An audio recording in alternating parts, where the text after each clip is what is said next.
வணக்கம் சுமதி சமையல். இன்றைக்கி ரொம்ப சிம்பிளான ஒரு மட்டன் பிரியாணி செய்ய போகிறோம் குக்கரில். அது எப்படி செய்கிறதுன்ட்டு வீடியோக்குள்ளே போய் பார்க்கலாம் வாங்க. மட்டன் ஒரு 1/2 கிலோ கழுவி வச்சுருக்கேன்ப்பா. இதை போட்டுக்கலாம். குக்கரில் வச்சுக்கிறேன். நல்லா கொஞ்சம் பெரிய பீஸாக கட் பண்ணி வாங்கிக்கோங்க.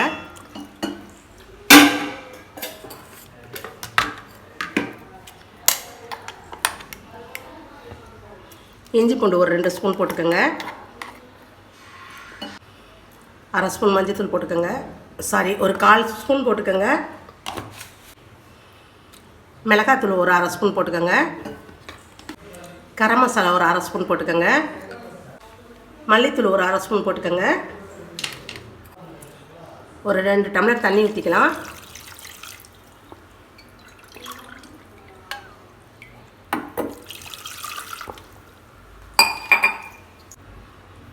உப்பு கொஞ்சம் போட்டுக்கலாம். அவங்கவுங்க டேஸ்ட்டுக்கு தகுந்த மாதிரி போட்டுக்கலாம். கறிக்கு தகுந்த மாதிரி போட்டுக்கோங்க. எல்லாம் ஒன்றா கலக்கிக்கலாம்.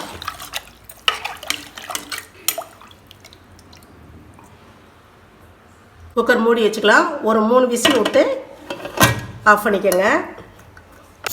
கறி அந்த பக்கம் குக்கரில் வேக வச்சுருக்கோம்ப்பா. இப்போ நம்ம அதுக்குள்ளே தாளிப்பு கொடுத்துக்கலாம். ஒரு 50 ml எண்ணெய் இருக்குது. கடலெண்ணெய் ஊற்றிக்கிறேன். நான் நெய் சும்மா கொஞ்சமாக 1 ஸ்பூன் தான் போடுறேன். ஏலக்காய், கிராம்பு, பட்டை, சோம்பு, அன்னாசிப்பூ எல்லாம் வச்சுருக்கப்பா.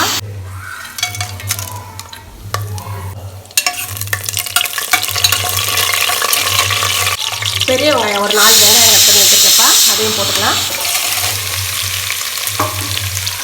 இது போட்டு நல்லா வதக்கிக்குவோம். குக்கர் ஒரு 3 விசில் வந்துடுச்சுப்பா. இதை ஆஃப் பண்ணிக்குவோம். பெரிய வெங்காயம் நல்லா வதக்கிட்டு இருக்கோம். ஒரு 4 பச்சை மிளகாய் போட்டுக்கலாம். அதையும் போட்டு ஒன்றா வதக்கிக்கலாம். வெங்காயம் வதங்கிறதுக்காக உப்பு கொஞ்சம் போட்டுக்குவோம்.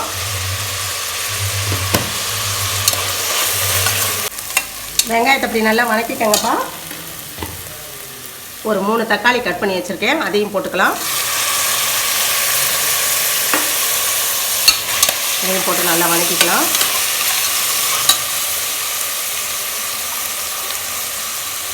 புதினா வச்சுருக்கேன்ப்பா. புதினா ஒரு 1.5 கைப்பிடி அப்படி அள்ளி போட்டுக்கோங்க.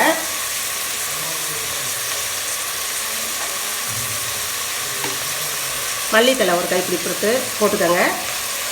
இதையும் நல்லா வதக்கிக்குவோம்.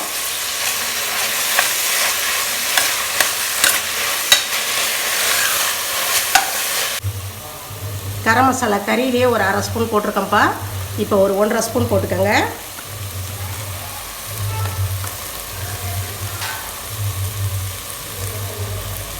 பச்சை மிளகாய் போட்டிருக்கோம். அதனால் கறியிலையும் போட்டுட்டோம். இப்போ ஒரு 1/2 ஸ்பூன் போட்டுக்கோங்க வரமிளகாய் தூள். மல்லித்தூள் ஒரு 1/2 ஸ்பூன் போட்டுக்கோங்க. நல்லா வதக்கிக்குவோம். ஒரு 3 ஸ்பூன் போட்டுக்கோங்கப்பா. முன்னாடியே ஒரு 2 ஸ்பூன் போட்டோம். இஞ்சி பூண்டு ஒரு 3 ஸ்பூன் போட்டுக்கோங்க. போட்டோம். இது நல்லா வதக்கிக்கோங்க. நல்லா பச்சை வடை போகிற அளவுக்கு வதக்கிக்குவோம். தயிர் சட்னி கரண்டியில் ஒரு கரண்டி போட்டுக்கிறேன்ப்பா. அதையும் போட்டு நல்லா வதக்கிக்கலாம்.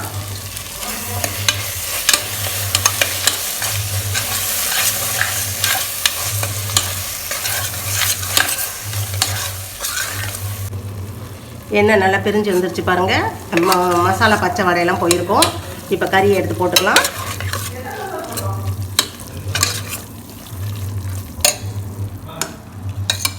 விசில் இறங்கியிருக்கும்.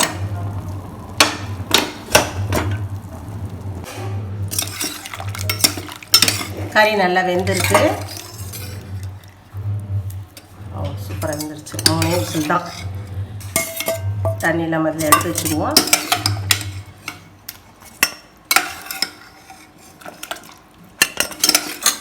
தண்ணி அளவு கரெக்டாக இருக்கணும்ப்பா. நான் கறி தண்ணி இல்லாமல் எடுத்து வச்சுருக்கேன். அதையும் போட்டு இதில் வதக்கிக்குவோம்.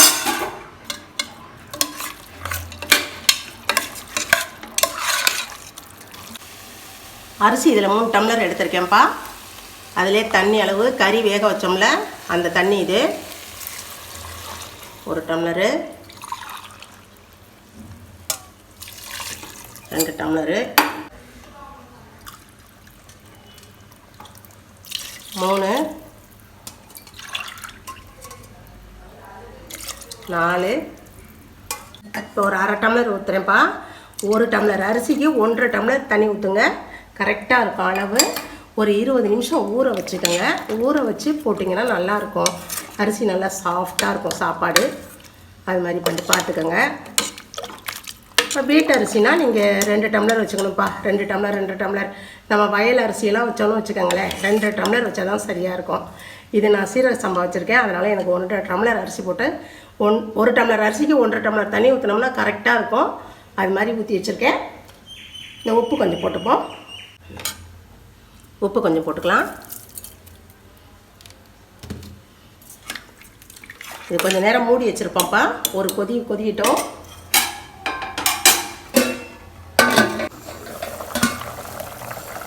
தண்ணிக்கு ஃபஸ்ட்டு கொதிய வச்சுக்கோங்கப்பா. கறி போட்டதுக்கப்புறம் இது மாதிரி கொஞ்சம் நேரம் கொதிய விட்டுக்கோங்க. இப்போ அரிசி தண்ணி இல்லாமல் அரிசி போட்டுக்குவோம்.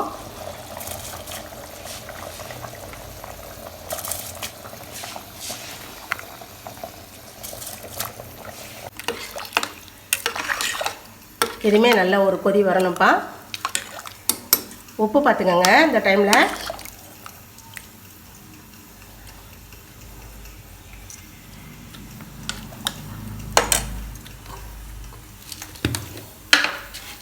உப்பு கொஞ்சம் பத்தாமல் இருக்குது. உப்பு கொஞ்சம் போட்டுக்குவோம். உப்பு கொஞ்சம் அதிகமாக இருக்க மாதிரி இருந்தால் தான் பிரியாணிக்கு சரியாக இருக்கும் சாப்பிடும்போது.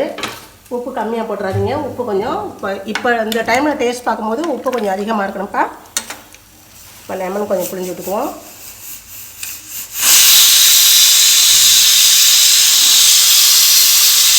ஒரு அரை லெமன் புழிஞ்சிக்கலாம். தயிரும் கம்மியாக தான் போட்டிருக்கேன். தக்காளியும் 3 தக்காளி தான் போட்டிருக்கேன். அதனால் நான் போட்டிருக்க அளவெல்லாம் சரியாக இருக்கும். இது மட்டும் ஒரு கொதி வரட்டும். இது மாதிரி ஒரு கொதிச்சல் வரட்டும்.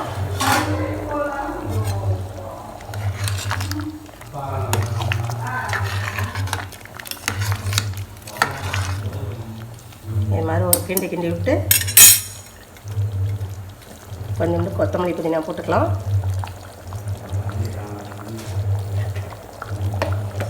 நெய் கொஞ்சம் போட்டுக்குவோம்.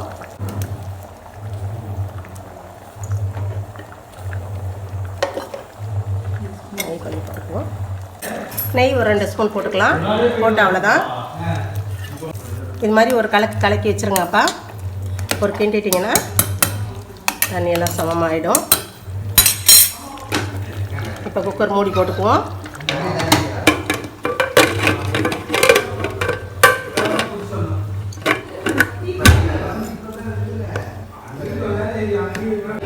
ஒரு 10 நிமிஷம் சிம்மிலே வச்சுருங்கப்பா. ஃபுல்லாக வைக்காதீங்க, ஹையில் வைக்காமல் சிம்மில் 10 நிமிஷம் வச்சுருங்க போதும். சிம்மிலேயே 15 நிமிஷம் வச்சாச்சுப்பா. பிரியாணி நல்லா வெந்திருக்கும். இப்போ இதை ஸ்டவ் ஆஃப் பண்ணிவிட்டேன். இன்னும் ஒரு 10 நிமிஷம் கழித்து நல்லா அந்த விசில் அடங்கினதுக்கப்புறம் திறந்து பார்ப்போம். விசிலெல்லாம் நல்லா அடங்கிருச்சு. பிரியாணி எப்படி இருக்குன்னு பார்ப்போம்.